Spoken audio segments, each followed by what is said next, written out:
Welcome to On the Edge with J.P. Devine from Central Maine Sunday. On the Edge with J.P. Devine Audio is made possible by our subscribers like you. Thank you for listening and supporting local journalism in Central Maine. Now here's J.P. Devine.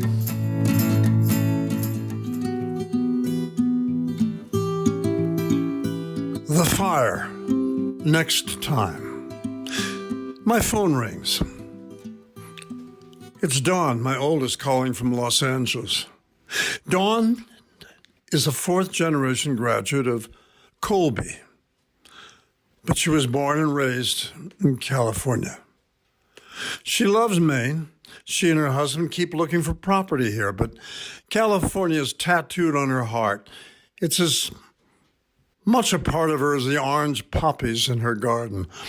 Her work with college and university libraries takes her from one end to the other of the state. These are her highways through the orange groves and the vineyards. These are her mountains and fields, and she has every mile memorized. This is where she was born. Jelana, my youngest, is an actor's agent who represents gifted children. Jelana was educated in New York with college and law school degrees. She and her husband are Eastern educated, but as Californian as tacos and oranges. This is what Dawn tells us. We're fine and in control. I can tell you this. You just can't tell the difference between dawn and dusk. The smoke hangs in the fog and permeates everything. You can taste it in the air the minute you open the door. They say it's the worst air pollution in 30 years. Dawn adds, our local news encourages everyone to stay inside, to turn on our air filters and purifiers. We have our cool air humidifiers on as well. Bluto and Olive, our boxers, are restless because we won't walk them. It's bad for them, and it's bad for us. Rick brought out his two N95 emergency masks if we need to go outside for any reason. That's about it. Netflix, books, cooking and wine, and online exercise classes are blessings. Jill and her husband live in North Hollywood, in San Fernando Valley, far from the big fires. They work from now with windows closed, air condition and air purifiers on, taking online yoga to strengthen and center. We don't smell the smoke at any moment because the worst of the stuff has moved farther away, she says. When they see the sun now, it's the way Vincent van Gogh saw it, tortured, angry. They've been through fires before, but not like this. This is an inferno that licks the sky and spits death like the flames from fairy tale dragons, scorching, searing, scarring, and brutally sucking the oxygen from forest creatures, taking the life from every living creature, snatching birds from the air as they try to flee, chasing frightened horses to the sea and incinerating them before they reach the water. It moves like tortured demons, free to stand on charred hind legs, roaring at the dying of the light and painting death in the charred earth.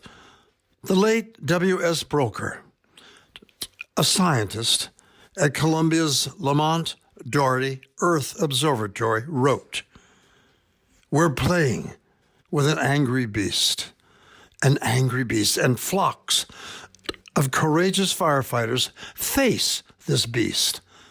Pray for these Davids facing a flaming Goliath. And remember who won that meeting. Californians, rich folks, Hollywood celebrities with pools and stucco mansions in Beverly Hills. That's a sitcom version. It's a lie. The real California is full of small towns like the one you live in. Oakland, Winslow, Waterville, Farmington. These bloodied and soiled survivors aren't movie stars. They came and built with their bare hands. They came here to breathe and to see the stars at night. Look at their eyes. It's that 1,000-yard stare that the people of Hiroshima and Nagasaki had, the glassy stare of the survivors of the Holocaust, of the firebombing of Dresden, the gassing of Syria. And it's not just California. As you read this, 12 states across the rest are fighting fires. There's an old slave song with one line that reads, God gave Noah the rainbow sign. No more water, but fire next time. Fire that comes in many ways, from the droplets of hate, lies, and anger that spill from the mouths of fat, well-insured, safe and protected politicians, a trembling, cowering royal guard who protect their sweaty, tottering emperor. Our niece, Ann Jolie, born here in Smithville, Maine, writes us from her home in Cotati, California. Smoky, ash and everything, sigh, windows open, windows closed. Don't want to be outside for long. Feel bad for the horses, but no, I'm not bringing them inside. Last week, we never even saw the sun from the smoke, not even an orange ball. And I think I forgot what stars look like. Wednesday was awful. Everything was a sickly, ghastly orange color. It really felt like that was it. There would be no tomorrow. I had to close my curtains so I couldn't see outside. Better today, cooler, but visibility is shot. And it's only September. It's only September. Sing along today with the shackled victims of white slave owners. God gave Noah the rainbow sign. No more water, but fire next time. Thanks for listening to On the Edge with J.P. Devine. On the Edge with J.P. Devine audio is made possible by our subscribers like you. Thank you for listening and supporting local journalism in Central Maine.